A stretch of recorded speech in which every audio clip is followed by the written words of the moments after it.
WCBI News at 6 starts now.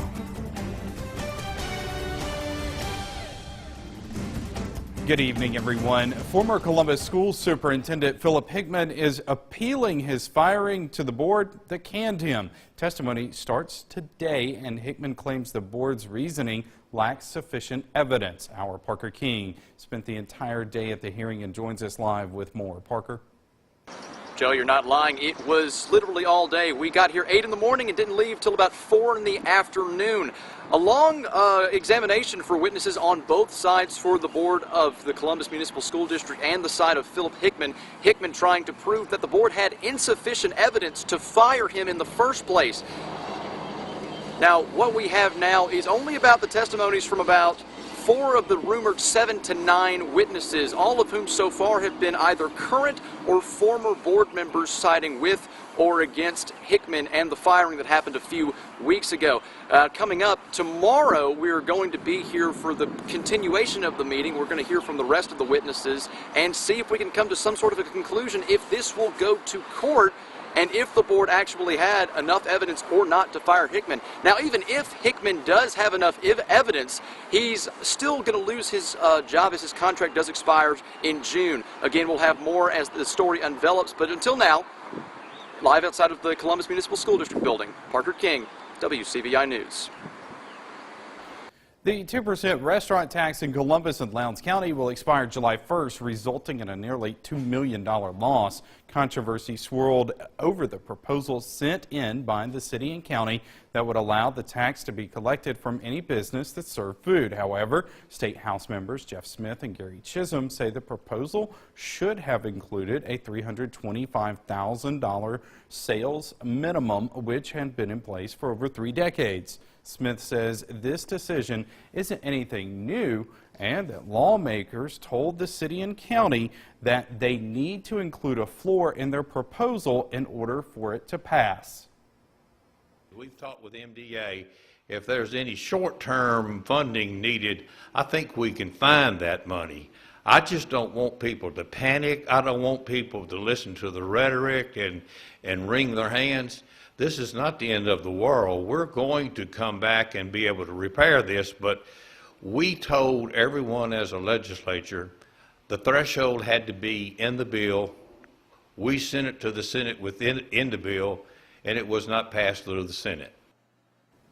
Smith says even though the bill to extend the tax died this year, he's confident lawmakers will pass some type of resolution next session in 2019. Time now to turn our attention to weather. Chief Meteorologist Keith Gibson is standing by with a first look at your forecast. Keith? Joey, a few peaks of sunshine across our region. Still a lot of cloud cover in place, but overall not as active as what we had some 24 hours ago. The heaviest rain on the way out. Just a little narrow band of showers there west of Holly Springs. We may see one of those isolated showers this evening. As we check out the visible satellite, there are some breaks, yes, but there's also some additional clouds back to the northwest that will pivot on through here as we go throughout the course of the night. 60s right now. We are in the mid-60s in most spots, and it looks like later on tonight down into the upper 40s. Your Easter weekend forecast in just a few minutes. State troopers continue to investigate a fatal crash in Noxubee County. It happened on Highway 21 just south of Sugarlock this morning. No names or vehicle descriptions are being released at this time. Investigators are waiting until all of the victim's family has been notified. A man that has been arrested more than 45 times and on the run for at least 7 months in the Twin States is back in jail tonight. 33-year-old Jerry Michael Rogers is in the Lowndes County Adult Detention Center. He was wanted on a manufacture of marijuana charge in Lowndes County. Rogers was also wanted in Fayette, Lamar, and Pickens counties in Alabama. A number of law enforcement agencies were searching for Rogers in the Liberty community of Pickens County last August. Investigators did not consider him dangerous. However, Pickens County Sheriff David Abston says Rogers is known to be elusive and can live in the woods for long periods of time. The man accused of firing shots outside Yapora High School faces a different charge today. The Mississippi Bureau of Investigation says 21-year-old Cole Brazil is being charged with drive-by shooting instead of aggravated assault. Investigators say he rode a dirt bike on campus and fired a number of rounds near the band hall. Brazil was arrested nearby a short time after the shooting. The dirt bike was also seized. The shooting investigation has been turned over to the Mississippi Bureau of Investigation. However, when the active shooter situation was unfolding, the first call came into the Webster County Sheriff's Department. Our Jory Talley joins us live in the studio with more on that. MBI is spearheading the case, but it involves several agencies from the local level all the way up to the federal level. Webster County Chief Deputy Jeff Mann tells me that there's a big difference between responding to an active shooter situation versus a shooting incident or any other type of investigation. He says each case is handled in a different manner, especially in an active shooter scenario. Pure fear at the time. I mean, just a gut reaction. It was awful. Janae Pittman was one of the first ones to hear about shots fired at Eupora High School on Wednesday afternoon. She's not only the Webster County Jail administrator, but also a mom to a Eupora High School senior who was at softball practice on the school field. She said, "What's going on, Mama?" And after I made the first initial calls, I called the coach and told him to get them, get them up.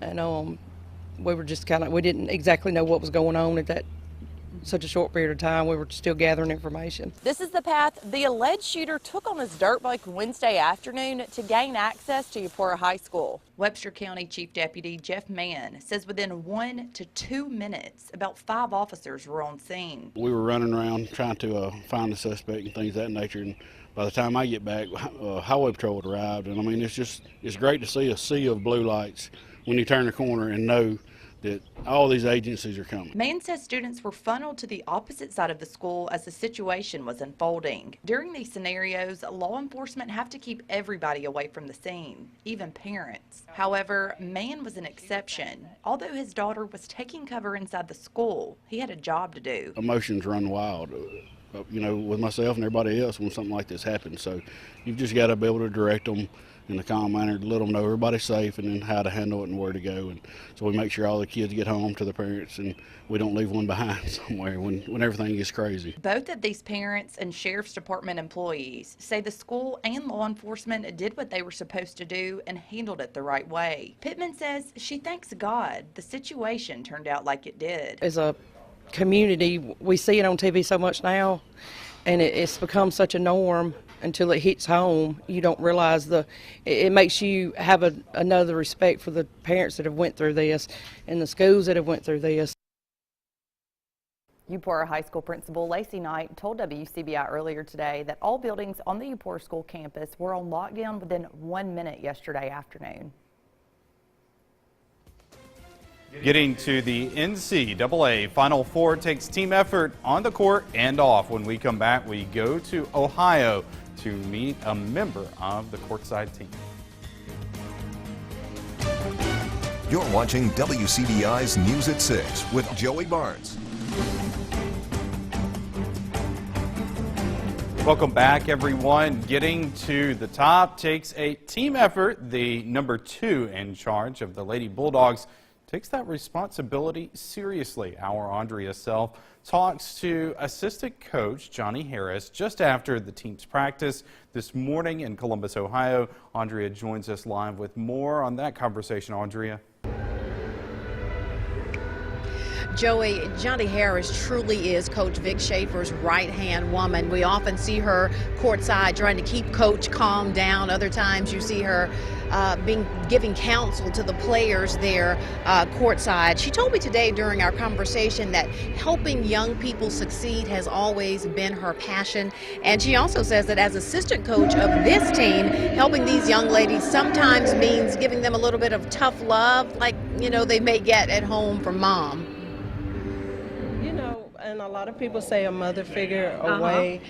I can be tough on them just because they know I care about them, but at the same time, I want them to be, the best that they can be. So I have a really good relationship. Some days they don't like me very much, but, at the end of the day, we have a love relationship. Coach Harris getting obviously some much deserved recognition. She was recently named Assistant Coach of the Year. Now, coming up tomorrow morning on our Final Four Once More show at 9 o'clock here on WCBI, we're going to talk a little bit more with Coach Johnny Harris, including what she thinks about one day wearing the title head coach herself. You don't want to miss that conversation. Of course, you can also stream that show live at WCBI.com. For now, I'm live here in Columbus, Ohio for WCBI News. Sports coverage of the Final Four is brought to you by OCH Regional Medical Center, Advanced Medicine, Compassionate Care, and visit Columbus, the city that has it all. Showers coming to an end. Clouds will tend to linger tonight, lows into the upper 40s. The sun returns tomorrow. Your Easter weekend forecast is next. Stay tuned. Our first alert forecast with Chief Meteorologist Keith Gibson. Let's talk about Friday. Good Friday. Things will be improving weather-wise. Some clouds perhaps in the morning, around 50 degrees at 8 o'clock. By noon, partly cloudy, 60, 67 at 4 o'clock, and around 60 early in the evening at 7 o'clock. Winds from the northwest at about 10 to 15. But that's a live view from Vernon, Alabama at Durham's Pharmacy. Overcast conditions. We've had some wet weather in the region over the last 24 hours. Some spots getting a lot of rain. Where we see the yellow, that's over 2 inches of rain. In the darker green, over 1 inch. Some spots not 2 inch, but let's just say about 1/2 inch to 3.5 inches of rain across our region over the last 24 hours. You know it if you got the heaviest rain. Those showers and storms now rumbling east, southeast of Birmingham right now. That's where the heaviest rain is, and that's where it's going to be. There's a few isolated showers back across northwestern Mississippi, so can't rule out an isolated blip later on, but I think for the most part, a good chunk of the region will remain dry. Last night, as of right now, 3 EF1 tornadoes confirmed by the National Weather Service office in Jackson here in northeastern Louisiana. There's Monroe. So out here across northeastern Louisiana, they are still surveying areas across central Mississippi, the National Weather Service office in Jackson. So we'll get an updated total on the number of tornadoes as we go throughout the next 24 hours. But there's some wind damage there in western Clay County. That was associated with some of those strong storms that ripped on through the region yesterday evening. So a tornado doesn't need to occur to cause some significant damage, and that could have been just some straight line wind, but we'll wait and see. Temperatures for Friday, look at this, low to mid 60s north, mid to upper 60s south, a mix of sun and clouds once we get rid of some of those low clouds in the morning. Farther south, if you're doing any traveling down to the Gulf Coast, we're looking at temperatures in the low 70s there in Biloxi and Mobile. Here's the big picture. High pressure is coming on in, and that means some nice weather for our Friday and Saturday. Now Sunday, Easter Sunday, there will be a front coming on in. So the northern tier of our area, a better chance for a few isolated showers and some slightly cooler temperatures, but we'll all warm up as we get into early next week. Here's our 7-day. You can see 67 degrees tomorrow. Chilly tomorrow night into the upper 30s to around 40. 73 Saturday, 72 on Sunday. If you're up in Tupelo and points north, closer to the Tennessee state line on Sunday, it could be even cooler than that 72, so just be aware of that. Early next week, Monday and Tuesday, a chance for some near 80-degree temperatures. Our next best chance for showers and storms Tuesday night. There's your forecast. Let's go to Tom and Robbie up in Columbus, Ohio. We are here in Columbus, Ohio. Tom Ebel, Robbie Donahoe. We will continue our coverage with Hail State Hoops. Don't go anywhere. We have much more next in sports. CBI Sports with Robbie Donahoe is brought to you by your local Ford dealers. Go further. WCBI Sports coverage of the Final Four is brought to you by OCH Regional Medical Center, Advanced Medicine, Compassionate Care, and visit Columbus, the city that has it all. Good evening. We welcome you here to Columbus, Ohio. We are inside of Nationwide Arena. Robbie Donahoe, Tom Ebel, continuing our coverage with Hail State Hoops. He basically just drove from Kansas City over here to Columbus. Just keep it rolling. We've both put on a couple miles that we have. Over the past week, haven't we? I was in New York City yesterday morning, but now we're all here in Columbus, Ohio. We've got so much ahead that we are so excited to show you with Mississippi State. A lot of stories and moments with this team that maybe we haven't talked about all season long. So we're going to get to all that here soon. But practice today. You were at practice. I was. How did Mississippi State look today at practice? Right, fresh in the morning. Bulldogs seemed calm, collective. I think I mentioned it well in Kansas City. They've seemed cool as a cucumber here in the NCAA tournament. They've been here before. They've said that 100 times, it feels like, over the past couple of weeks. And so, today they went through practice. It felt just as it did in Kansas City. The lights didn't seem too bright. And we talked to some of the players today and head coach Vic Schaefer, and they say, hey, we've been here before. We know what to expect, and they're ready to roll. Coming in last year, we was excited just to be there, Final Four. We was just trying to get over the hump of the Sweet 16 that we did the year before, and I feel like it's going to be better. We're more relaxed, and we have a team chemistry that's better than last year, and we should be fine. We know what we have to do. Like, we've been here before, so, we can't be the team that wasn't supposed to win and coming in here like we were last year and, doing great things. So, just coming in, doing the little things, executing the game plan that coach is going to give us. We're more focused, and we're not shaken by everything that's going on. When you come here, everything is coming at you in a million different directions, but we know that feeling now, and I feel like we're more focused and we have that mentality of calmness, and I feel like that's what we need to have. I feel like we're more poised. We're not riding the wave, like, oh, we're just happy to be here, We're on here on a mission. Obviously, this time last year, there probably wasn't anybody in the room that thought we'd do what we did, except people in my locker room. When you're the underdog, there's a little different approach than when you come in now and we're still obviously going to play a great Louisville team, and but we're not playing a team that's won 111 in a row. Yeah, as Vic Schaefer mentioned, they're not playing a pushover by any means. This is Louisville. This is a 1 seed they're playing, and they're playing a superstar scorer in Asia Dur. State has their work cut out for themselves coming up tomorrow night. They do. ACC champions. They beat Notre Dame in the ACC championship, who's also here, who'll be playing UConn. Right. And Vic Schaefer mentioned that multiple times, that they are not looking past the Cardinals. And they certainly should. And all 4 1 seeds making it here to Columbus for the Final Four. So it's the best of the best. It's the Goliaths in women's college basketball for this year. So I'm going to have to bring your best to win it all and win the national championship. Now, coming up at 10, got all sorts of fun stuff planned that we have in store. We got a chance to talk to Chloe Bibby. She is awesome. She was great. Now, for those of you who don't know, Chloe is not from here in the States. She's actually from Australia, and we actually tested some of the players' abilities at their Australian accents. And also heard from Chloe some of the ridiculous questions she's answered. It has to involve kangaroos, so it has something to do with Australia. I'm so excited to show that coming up at 10. And then tomorrow, 9 a.m., we have our Final Four Once More special, which you can watch right here on WCBI.